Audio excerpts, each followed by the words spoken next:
Hello out there, everybody. It's Chris. It's the Mad Respect. Back with you with another unboxing video of my pre-ordered comics. This would be comics from the last week of October that I just got here on the weekend. So before we get into that, let's go through what I consider to be some of my favorite or best reads from my last shipment. Start off here with World's Finest, number 8, by the Dream Team of Dan Mora and uh, Mark Wade writing it. Dan Mora on pencils and Tamara Von Villen on colors. Uh, I don't know what it is about Dan Mora's art. Uh, it's not like technically uh, superb, but it's just so comforting and beautiful. And I didn't really even get into Once and Future until way later. So my first work was his DC work on Dark Detective. So he's never had an off issue on his pencils. He does his own pencils and inks. And he's amazing. This is another great issue of World's Finest, one of the top 5 at DC. Excuse me for if we have some technical difficulties with the picture because I got the guest star up here, Traveler. He's just above us, so he may bump into the cam from time to time. Coming in number 2 is Thor, issue number 28. This is scripted by Al Ewing uh, with plot by Donny Cates, and the art is by Salvador Larroca. You can pretty much just call this another issue of Venom, pretty much, because this is the second part of a two-part Venom story. Uh, but it also carries over plot points from the last part of Donny Cates' run of Thor, where Odin is in Thor's hammer, and uh, Donald Blake has taken Loki's place, receiving the snake venom in his eyes. That Loki, none of Loki's punishment, but now Donald Blake is the king of lies, so he's down there. By the end of this issue, you find out that the venom that is appearing in the story is actually Meridius, the future Eddie Brock from the Kings in Black, and then the snake venom gets mixed in with symbiote, and that starts dripping into Donald Blake's eyes. And at the end, he is the dragon, and he's a symbiote. He's got a big meaty tongue coming out of his mouth, a la Venom, and it's pretty cool. Then we have Iron Man number 24. Is the penultimate issue of Christopher Cantwell's arc or run on Iron Man with art by Angel Intuita. I really enjoyed this entire story.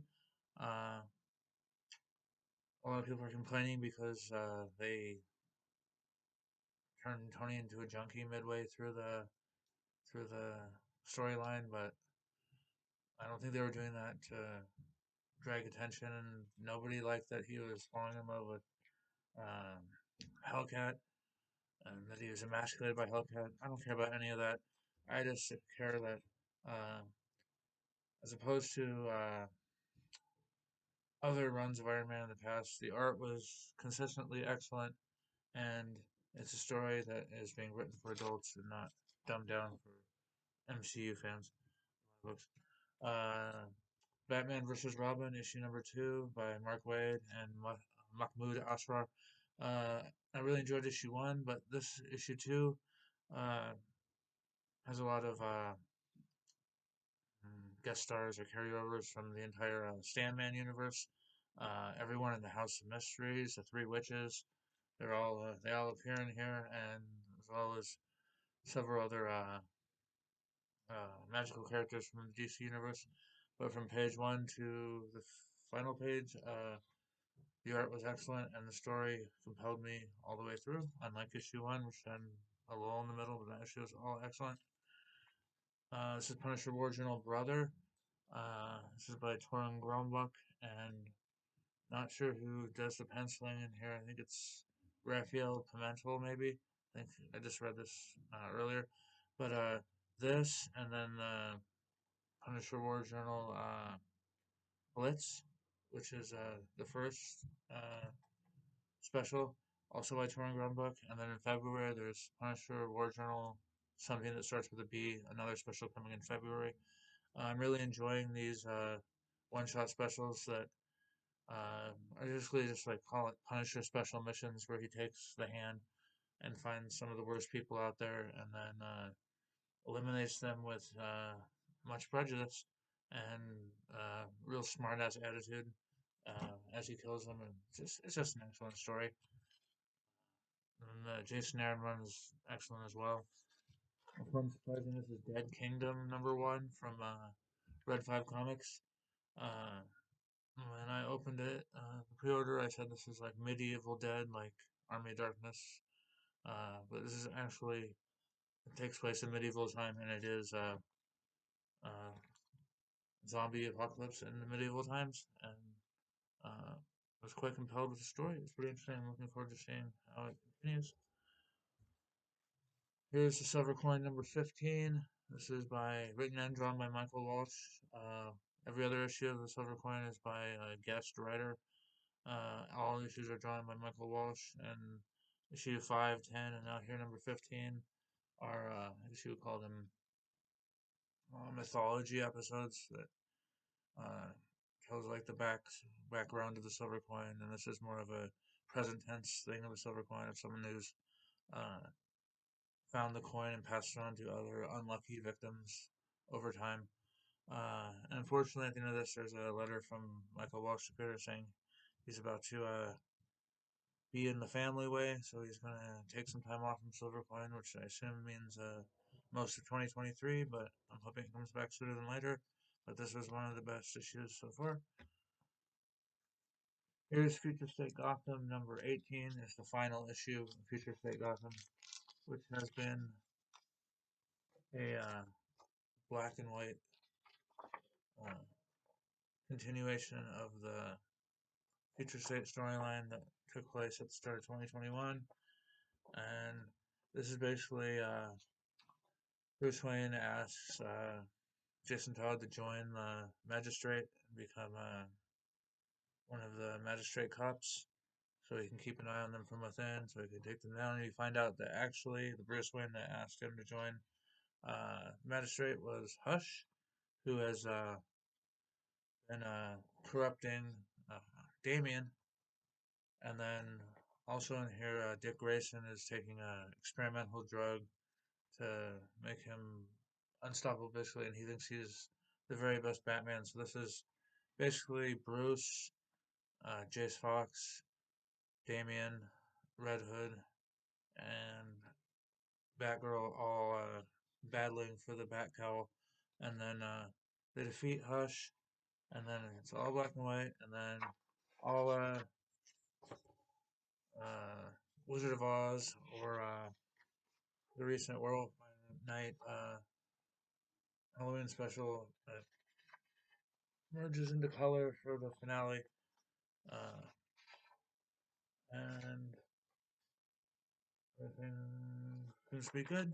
There's still a magistrate. They haven't defeated that, but they did defeat Hush and saved Damien. So it was an interesting ending to that overall storyline, which was started by Joshua Williamson and finished by Dennis Culver. And my favorite comic that I read out of this box is definitely Batman One Bad Day, the Penguin.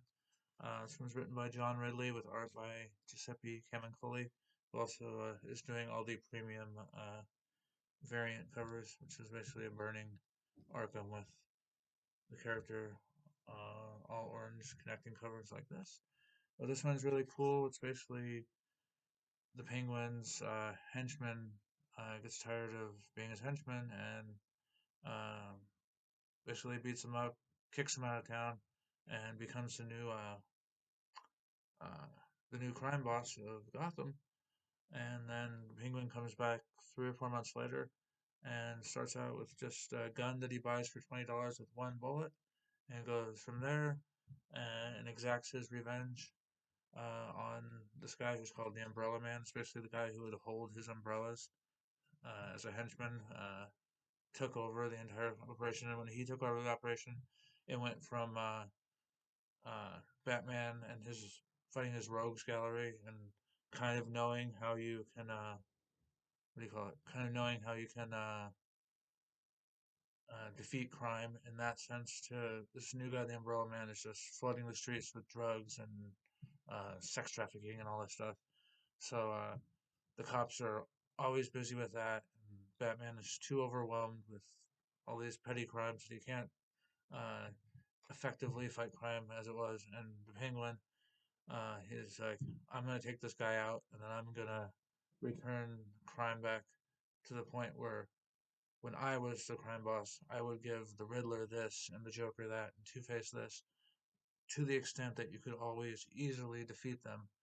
So you can thank me for how Gotham's crime has been for the last 20 years, and you can thank me again when I'm back. And he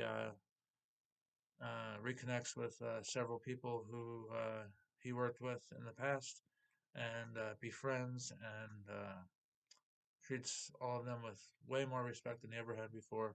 So by the end, he has an all new gallery of henchmen and partners who really cool last page where they're like, uh, he says, business will never be as usual ever again, and that's his new team of cronies. All right, that was my favorites in the last box. However, I didn't read the IDW originals from my last box, and I didn't read Agent of World, so they would have been really good. But so I got a triple threat unboxing here. We'll start with Things from Another World. These were the books I ordered. My catch-all books for October from Things from Another World, and it's in the crappy crap envelope.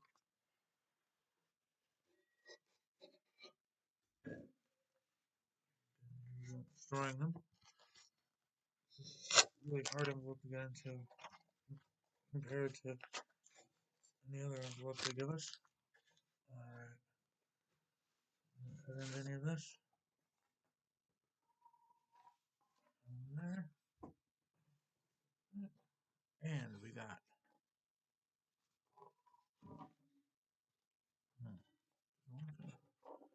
got the invoice.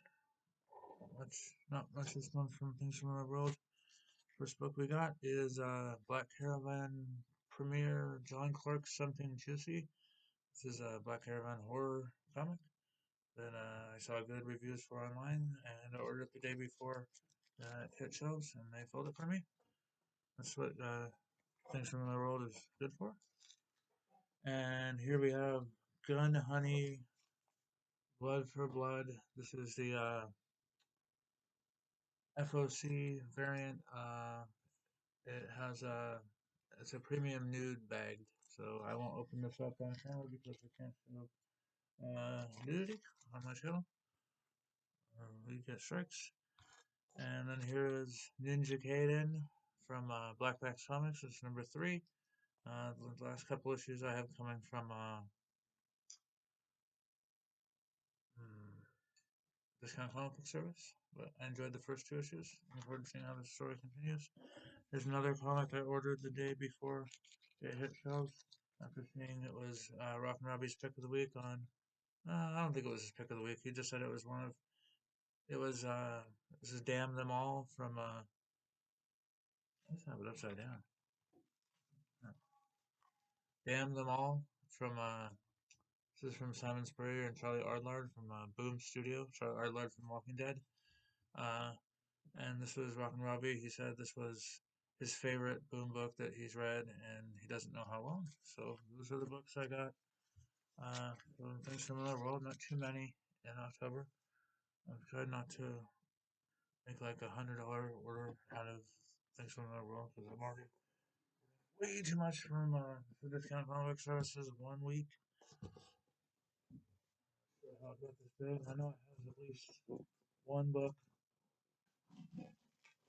the previous week that they didn't fill.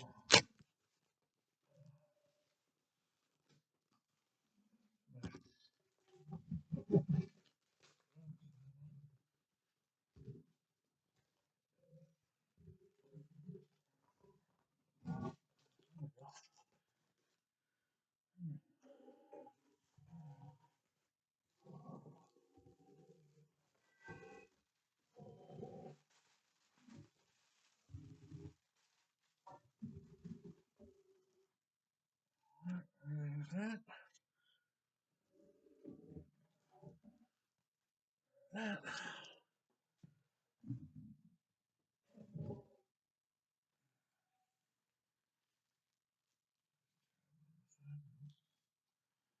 Alright, so I'll see you when I watch this video again after it's up. If my audio cuts out there when I get that big box here in front, because it seemed like quite a few times in my last video the audio dropped out entirely because I get too close to the microphone.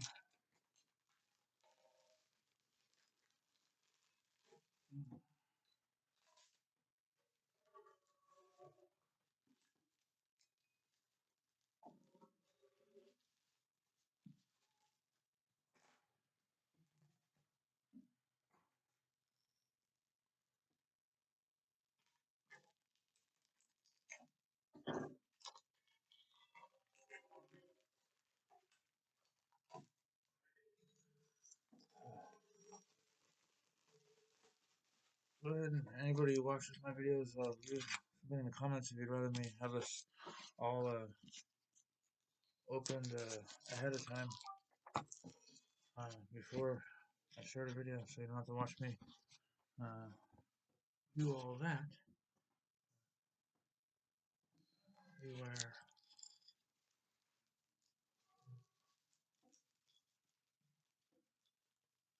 There it is.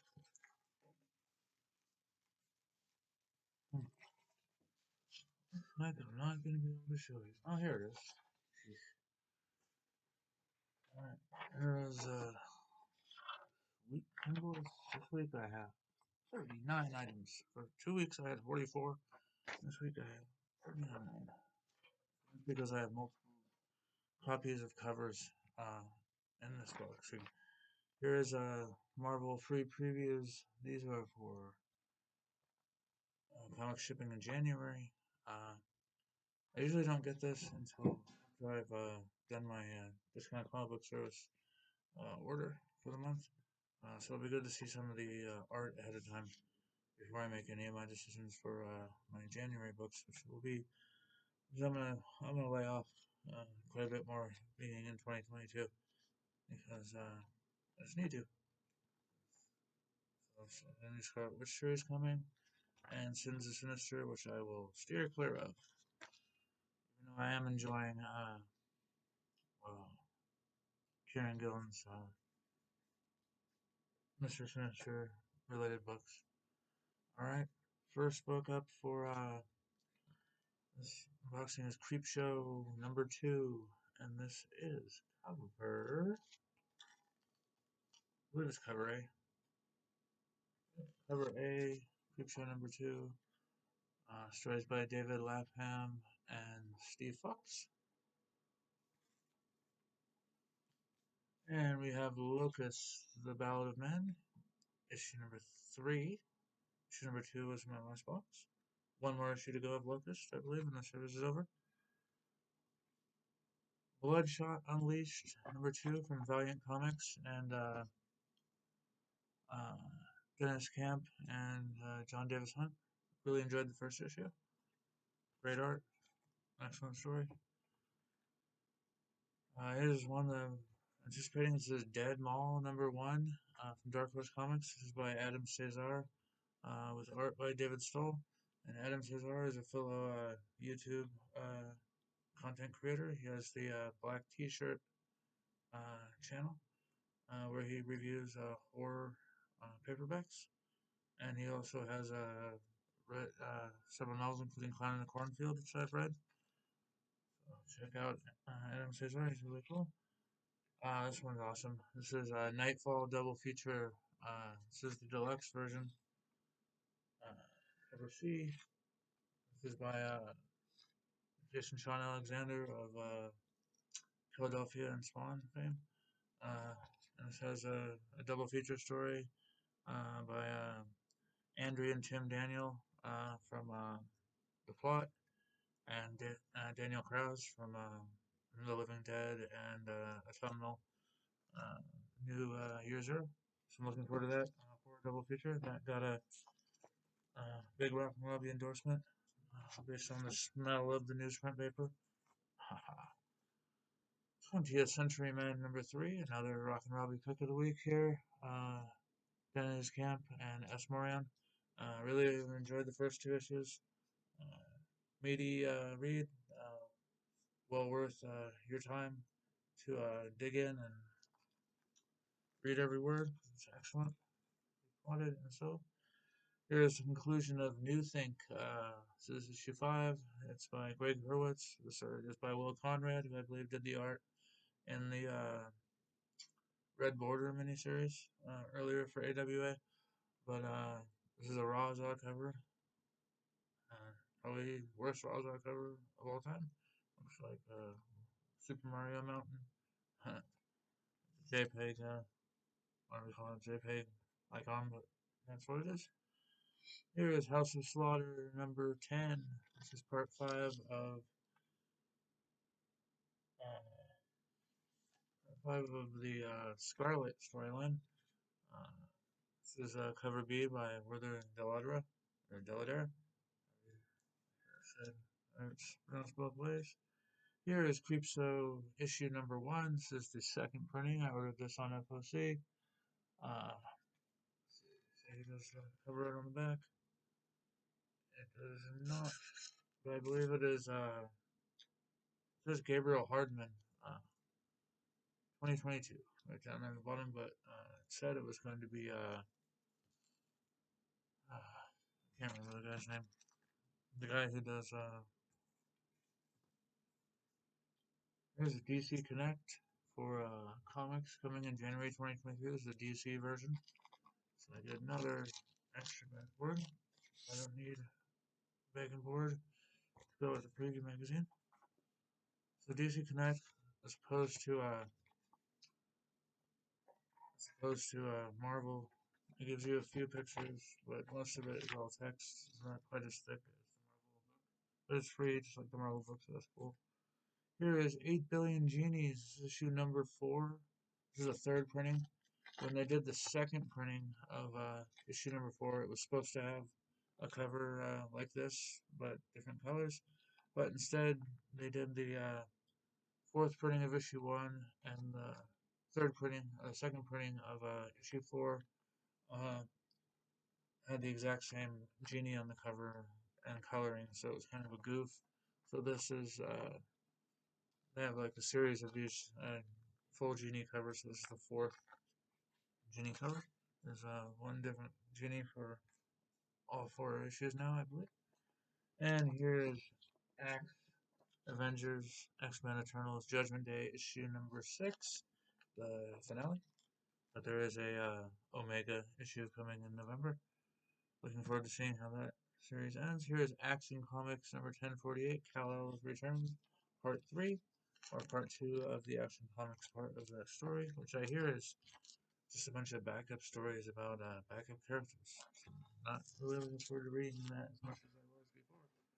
But I am getting the second part of the Warworld saga from the library next time I go, so I'm looking forward to catching up to Action in general. And here we have Vanish, issue #2. This is by Donny Cates and Ryan Stegman. This is their creator-owned book that they did for Substack that they're now putting out in print with image fonts. Much anticipated. Here's Rogues Gallery, issue #4. This is the cover B by Francisco Francavilla, and this is the end of the series. 4-issue miniseries, short and to the point.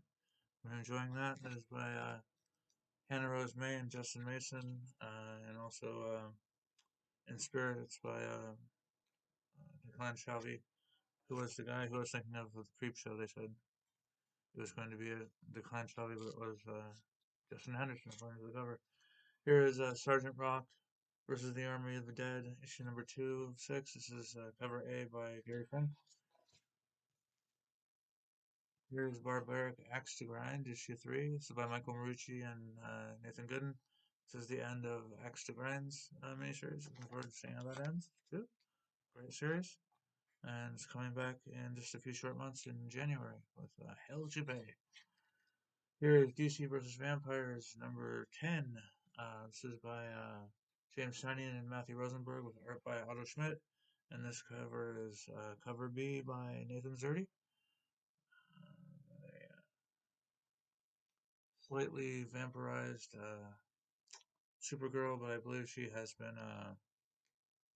gotten a transfusion and gotten the vampire out of her to some extent. House of Slaughter, this is issue 10. Scarlet Part 5, this is cover A by Raphael Albuquerque. And second copy. And third copy. Here's Sergeant Rock versus the Army of the Dead, issue number 2. This is cover B by Francisco Francavilla. They're all propaganda poster covers. Give them enough lead to keep them dead. Very cool. Enjoying those B covers. Here is Moon Knight. I believe this is the annual number 1. This is variant cover. And does not say who it's by. Jump in there. This is Moon Knight and the World by Night annual. I believe it even says it on the inside. No, just Moon Knight annual Homecoming. It's either Nick Klein or Rod Rise. So it's looking more like Rod Rise to me, but it could be Nick Klein. I'm sure this is cover C. I couldn't afford the ratio by Bill Sienkiewicz because he's awesome.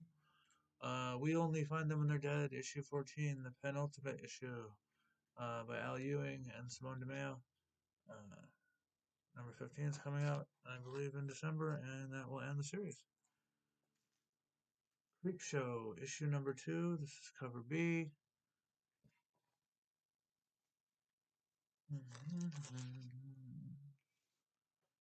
No love on the cover. That's an awesome cover. This cover is awesome. Whoever it's by, this cover is awesome. Oh, does not want to open the different. This is Sebastian Fumiera. We're looking for more variants by this artist. This cover is awesome. Alright, let's put her back. Maybe. Thank you for putting up with me and the length of this video, everybody. We're about 2/3 of the way. All the same covers here. Here we have Blink, issue number 4, the penultimate issue. This is by Christopher Sabella, with art by the hardest working artist in comics, Hayden Sherman. Enjoying this series? Interesting. Although you start at the beginning of the series, you end up in the place, and they go around in a big circle, and they're back at the beginning of the place again at the end of issue 3. So, see how it moves forward from here. Here's Star Wars: The High Republic. This is the Phil Noto variant. This is cover B. I'm supposed to get 2 of these, but they only shipped me 1. So, give me my money back or send me my second copy eventually. Here is Strange Academy Finals, issue number 1. This is the trading card variant by Weaver, Dustin Weaver. Joe D'Armano, very cool. I enjoy the variants on Strange Academy. And here's The Amazing Spider-Man number 12. This is by Zeb Wells and Johnny Mater Jr. This is part 2 of this Hobgoblin story, which for part 1 was interesting. Detective Comics, issue 1065, by Ron V and Raphael Albuquerque. There's Strange Academy Finals, issue number 1. This is cover A. I guess I ordered cover A. I thought I ordered both of the variants for issue number 1, but this is cover A. According to the thing. Let me look at my invoice here real quick. Do I have it here somewhere?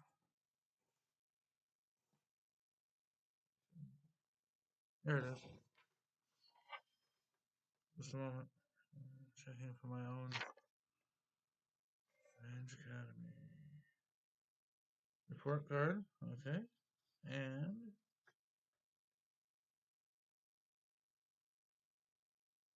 Strange Academy #1. I swear I ordered 2 variants for #1. Here's my second copy of the Dalladra variant, and my third. I get 3 copies of each cover on House of Slaughter. I have since issue 1. Here is the Boogeyman issue #2. This is from Blaze Comics. This is by Matthew Salvia and Dijette on the art. I really enjoyed issue 1. Interested to see how it continues. Here is Venom #12. This is the Ryan Stegman variant. It didn't say who the variant was going to be by when I did the pre-order, so I'm glad I did end up with the Ryan Stegman variant. It's awesome. Has a codex right there on the cover, or the Dylan version of the King in Black. I have a spoiler cover since I haven't read it yet, although I've already seen online that Codex is back in this issue. I believe this issue is written by Ron V. with art by Brian Hitch as usual. I don't like Brian Hitch's art on Venom. He leaves after Dark Web. Here is House of Slaughter #10. This is the body bag variant. Open up one of these body bags here. See who it's by. This cover is by Heron. Is it Richard Heron? James Heron? I think he's the guy who does the. Heron's the guy who did the art on the Image series. Ultra Mega.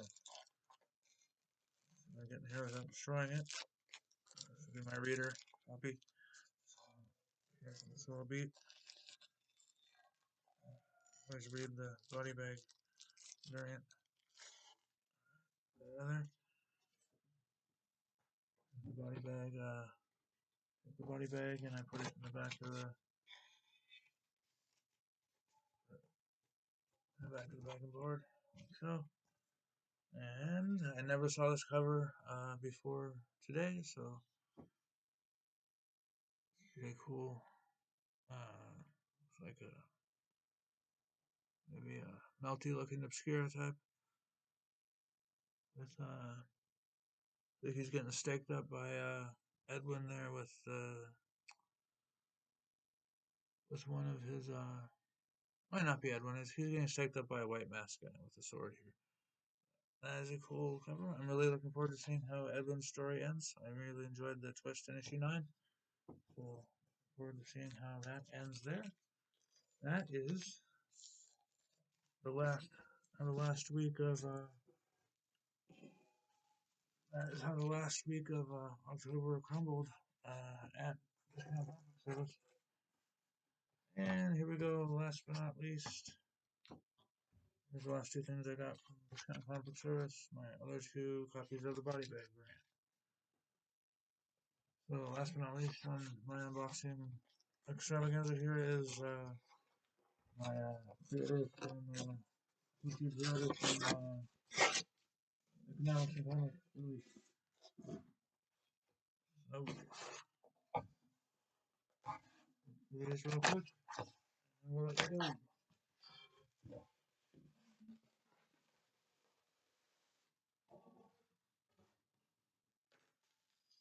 Oh boy, this is everything. Excellent. Nothing is damaged that way. Right off. We'll look at last. So